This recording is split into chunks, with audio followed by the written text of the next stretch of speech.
India का काम है सिर्फ और सिर्फ इल्जामात लगाना और सब के सब इल्जामात पाकिस्तान के खिलाफ।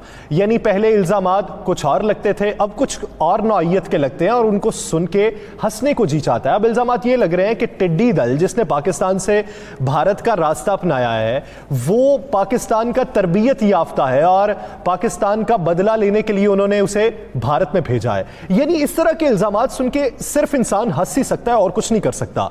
तो आप इल्जामात कब तक लगाते रहेंगे? कब तक अपने जो इकदामात हैं उनको छुपाने के लिए दूसरों पर इल्जामात के सहारे लेंगे? देखें यार सर, भारत की तो ये आलम है कि किसी हिंदू को बुरा ख्वाब आए तो उसका इल्ज़ाम भी पाकिस्तान पे, किसी हिंदू को रात को नींद ना आए तो उसका इल्ज़ाम भी पाकिस्तान पे, अगर नरेंद्र मोदी को कोई बुरी खबर मिल जाए तो उसका इल्ज़ाम भी पाकिस्तान में। अब तो उन्होंने एक लफ्ज़ बना लिया कि हर इल्ज़ाम पाकिस्तान पे लगाना। अब पाकिस्तान के साथ साथ कुछ दिनों से अब वो चाइना की तरफ भी जाना शुरू हो गया। देखें खालिस्तान की तहरीक कितना ज़ोर पकड़ चुकी है मेरी इतला के मुताबिक कि शायद ही कोई ऐसा सिख बरादरी से तल्लुक़ रखने वाला सिख हो जो इस तहरीक के ख़िलाफ़ हो। चंद एक वो लोग ज़रूर खिलाफ हैं, चंद एक जो हुकूमत में बैठे हैं, लेकिन उनकी ये जुरत नहीं है कि वो गली मोहल्लों बाज़ारों चौराहों पे जाके खालिस्तान के ख़िलाफ़ बात कर सके। ये बाकायदा मैं आपको चैलेंज से कह रहा हूँ कि भारत के अंदर सूरत हाल तब्दील हो गई है और 6 जून को मुझे नज़र आ रहा है कि भारत जो है जितना मर्जी RSS बदमाशी कर ले, जितनी मर्जी भारतीय फ़ौज कर ले। देखिए मेरी इत्तला के मुताबिक 6 जून को भारतीय परचम भी नजर आतिश होगा, भारत के खिलाफ मुजाहरे भी होंगे, सिख बरादरी खालिस्तान का परचम भी लहराएगी, सब कुछ करेगी। और मैं आपको एक मज़े वाली आज बात बताऊँ, आपको पता है इनका आलम क्या है? कल इन्होंने एक सिख नौजवान को गिरफ्तार किया है। हमारी स्क्रीन पे उसकी भी तस्वीर मैं कहूँगा ज़रूर चलाएं ताकि पता चले पूरी दुनिया को। ये जो सिख गिरफ्तार किया गया है, इस सिख पर नौजवान पर इल्ज़ाम ये है कि ये खालिस्तान तहरीक के हवाले से लोगों को खड़ा कर रहा था, सिख नौजवानों में एक उमंग पैदा कर रहा था और इसको गिरफ्तार कर लिया गया। और इसको गिरफ्तार करने के बाद इसके इल्ज़ाम क्या लगा कि ये चाइना की पेरोल पे है। पहले पाकिस्तान के पेरोल पे किया जाता था, अब इन्होंने कहा कि चाइना के पेरोल पे है और इसके पास से जी कुछ चाइनीज़ वर्दियाँ भी मिली हैं, कुछ पुलिस की वर्दियाँ भी मिली हैं, कुछ शनाख्ती कार्ड भी मिले हैं। अब जब तो वो खफगी भी तो ख़त्म करनी है ना जो उधर की है, जो इस वक्त चाइना के साथ चपकलिश चल रही है लद्दाख में, उसकी खफगी भी तो खत्म करनी है। वो क्यों ना करें जी, वो जो उनकी सूरत हाल है। मैं ये भी ब्रेक कर दूँ कि आपको हमारी स्क्रीन पर अभी अब नज़र भी आ जाएगा कि आपको पता है कि कल जो लद्दाख में चाइना के ख़िलाफ़ इनके फ़ौजी जा रहे थे, उनके साथ हुर्रियत पसंद मुजाहिदीन ने क्या किया कि वो पूरी बस कहाँ, वैन जो है इनकी फ़ौजियों की कहाँ गिरी है, किस तरह मरे हैं। 13 फ़ौजी जो है इनके जहन्नम वसल हुए हैं, 13 फ़ौजी भारतीय, जिसको ये अपनी फ़ौजियों से छुपाने की कोशिश कर रहे हैं। आपके प्रोग्राम में आपको यह भी हम फुटेज भी दिखाएंगे, नज़र भी आ जाएगा। तो इनके तो यह सूरत हाल है कि अब पहले इनसे कश्मीर नहीं संभाला जा रहा था, वहाँ आज़ादी की तहरीक दबाना चाहते थे, तेज़ हो गई। अब इंडिया के अंदर मुसलमान खड़े हो गए और खालिस्तान की तहरीक तो 6 जून को आप देख लेंगे, मुझसे बेहतर ये बता सकेंगे हमारे सरदार भाई जो है कि 6 तारीख को आप देख लेंगे कि भारतीय पंजाब खासकर और पूरे भारत में खालिस्तान का नारा कहाँ कहाँ गूंजता है। महेंद्र पाल सिंह साहब, आप पार्लिमानी सेक्रेटरी बराए इंसानी हुकूक भी हैं, अवाम को ज़रा बताइए कि पाकिस्तान में इंसानी हुकूक की जो पासदारी है वो किस तरीके से होती है और भारत का मंजरनामा क्या है, और साथ ही ये कि इस 6 जून को भारत में क्या कुछ कोई गैर मामूली भी होने वाला है या गुज़श्ता बरसों के मुताबिक मामूल की कार्रवाई होगी, और अगर कुछ गैर मामूली है तो उसे रोकने के लिए अगर हिंदुस्तानी रियासत पुरतशद्दुद रवैया अपनाती है तो फिर स्ट्रेटजी क्या होगी? सबसे पहले बहुत बहुत शुक्रिया। आपने पाकिस्तान की बात की तो मैं सिर्फ एक दो लाइन में इसकी बताऊं कि पाकिस्तान मैं समझता हूं कि अक़लियतों के लिए, खास तौर पे अक़लियतों के लिए दुनिया में जन्नत नुमा है। ये जन्नत का जो मनाजर रखता है, ये देखिए कि सिखों का एक गुरुद्वारा है जिसके लिए 70 साल से अरदासें हो रही हैं, दुआएं हो रही हैं। दुनिया की कोई गुरुद्वारा है उसके अंदर अरदास होती है कि जो सिखों के जो गुरुद्वारे हैं उनके खुले दर्शन दीदारे हों।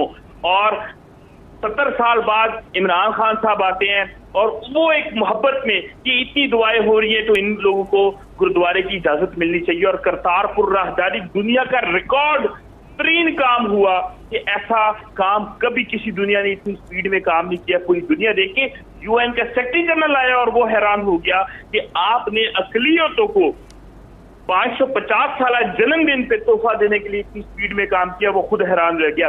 इससे बड़ी क्या मिसाल हो सकती है कि पाकिस्तान में अक़लियत आज़ाद है। मैं आपको दूसरी मिसाल भी देता हूं कि 27 अक्टूबर को पूरी दुनिया में मुसलमान बरादरी और हम इंसानियत से प्यार करने वाला लोग कि जो इंसानियत के लिए जो है वो ब्लैक डे मना रहे थे हिंदुस्तान के खिलाफ कि कश्मीर में इन्होंने जो जुल्म कर रखा है वो, क्योंकि 27 अक्टूबर को हिंदुस्तान ने कब्जा किया था मकबूजा कश्मीर के ऊपर, तो उसी 27 अक्टूबर को दिवाली मनाई जा हिंदू बरादरी जो है वो दिवाली मनाई जा रही थी और पूरे पाकिस्तान में हिंदू बरादरी ने 27 अक्टूबर को दिवाली मनाई और एक भी ऐसा वाकया पेश नहीं हुआ कि हिंदू बरादरी को उनको दिवाली मनाने से रोका गया।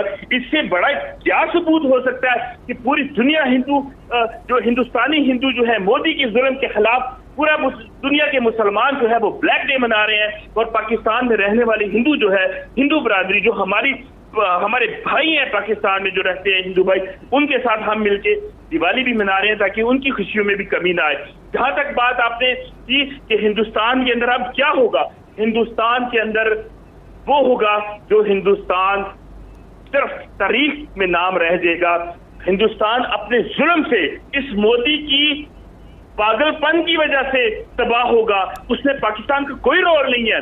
पाकिस्तान आपने जैसे कहा कि जी हिंदुस्तान इल्जाम लगा रहा है, हिंदुस्तान को पाकिस्तान फोबिया हो गया है। पाकिस्तान की तरक्की, पाकिस्तान की अक़लियतों के साथ मोहब्बत वो बर्दाश्त नहीं कर सकता, वो चीज बर्दाश्त नहीं कर सकता कि ये चाहता था कि पाकिस्तान के अंदर दहशतगर्दी फैला के मैं पाकिस्तान को जो है वो खुदा न खास्ता बर्बाद कर दूं, लेकिन पाकिस्तान दहशतगर्दी से भी निकला और फिर अपने पांव पे खड़ा होकर इसने साबित किया कि पाकिस्तान जो है वो तक क़यामत रहेगा, नहीं रहेगा तो हिंदुस्तान नहीं रहेगा और वो अपनी मौत खुद मरेगा। अगर ये बात करते हैं कि फंड के ऊपर, तो मुझे बताएं हिंदुस्तान में एक छोटा सा बच्चा भी अगर खालिस्तान जिंदाबाद का नारा लगाता है तो एक छोटे से बच्चे की तस्वीर को पाकिस्तान फंड से खरीद सकता है? पाकिस्तान अपना फंड अपनी कौम पे लगाएगा, अपनी पाकिस्तानियों पे लगाएगा। हमें क्या जरूरत है कि हम इंडिया को नुकसान पहुंचाने के लिए फंड दें? हिंदुस्तान अपनी गलत काम की वजह से, अपने जुल्म की वजह से तबाह होगा। मोदी हुकूमत आप ही अपनी अदाओं पे जरा गौर करें। राणा साहब, चावला साहब से कोई बात करना चाहते हैं? देखिए गोपाल सिंह चावला साहब, 6 जून वाकई बोलने वाला दिन नहीं, आपके बनों ने कुर्बानी दी है। भारतीय फ़ौज ने जिस तरह वहाँ पर गुरुद्वारा साहब की वहाँ पर दरबार साहब की जो बेहुरमती की, जिस तरह खून की नदियाँ बहाई, फिर जिस तरह बूट पहन कर अंदर गए, ये दिन तो बोलने वाला नहीं है। तो क्या होने जा रहा है 6 जून को?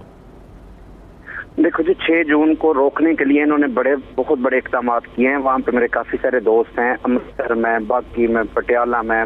वो ये कहते हैं कि तलाशी इन्होंने बहुत ज़्यादा शुरू कर दी है। किसी के पास वो नील कटर जो है वो भी नहीं जाने दे रहे हैं। मगर ऐसे यानी कि वो हथकंडे जुल्म के उन्होंने कर दिए हैं। लोगों को वो नौजवान जितने भी हैं उन पर तरह तरह के केस डाल रहे हैं, उनको अंदर करने की कोशिश कर रहे हैं। मगर ये जो बातें हैं ये रुकने वाली नहीं है। इंशाल्लाह इस 6 जून को हमने जो 2020 करना था वो भी अभी होना है, मगर कोरोना की वजह से चूंकि ये डिस्टर्ब हो चुका है। यहाँ पे पाकिस्तान में भी हम बहुत कुछ कर रहे हैं और इंडिया में जितने जहाँ पे मेरे राब्ते हैं अपने दोस्तों के साथ, अपने खालिस्तानियों के साथ, अपने फ्रीडम फाइटरों के साथ, वो सब यही कहते हैं कि हम दरबार साहब में अकाल तख्त पे ही मनाएंगे और इंडिया के मुंह पे बहुत बड़ा थप्पड़ होगा और वो रोकने की। इंडियन परचम नजर आतिश की सुना है, इंडियन परचम भी नजर आतिश कर रहे हैं? जी बिल्कुल करेंगे। देखो हर दफा हम करते हैं क्योंकि हमारे साथ जो जुल्म हुआ है उसको हम भूल तो नहीं ना सकते। अकाल तख्त हमारे लिए ये हमारी सुप्रीम पावर है, हमारा सुप्रीम कोर्ट है। यहाँ से जो फैसला दिया जाता है सिख कौम के लिए वो हमारे लिए काबिल कबूल होता है जहाँ पे भी सिख कौम होती है। तो इन्होंने 1984 में जो जुल्म किए हैं, इन्होंने सिखों की नस्ल कुशी करने की कोशिश की है। आप ये देखें कि एक पिछले दिन मैंने एक स्पीच सुनी है, उसमें है कि गुरुद्वारे में जब जाते हैं तो जोड़ा घर में हम जुत्ती जमा करते हैं। वो कहते हैं कि 1 जून के बाद 10,000 लोग अंदर थे, 10,000 जोड़े जमा हैं और किसी ने क्लेम नहीं लिया। तो आप सिर्फ ये देख लें कि जुल्म की इंतहा देख लें, तो 10,000 में किसने जुत्ती वापस नहीं ली। मैं आपको एक बात बताऊं, एक बुज़दिल कौम है, ये तो करोड़ों में है ना, ये अगर अरबों में भी हो जाए तो ये सिखों का मुकाबला नहीं कर सकते।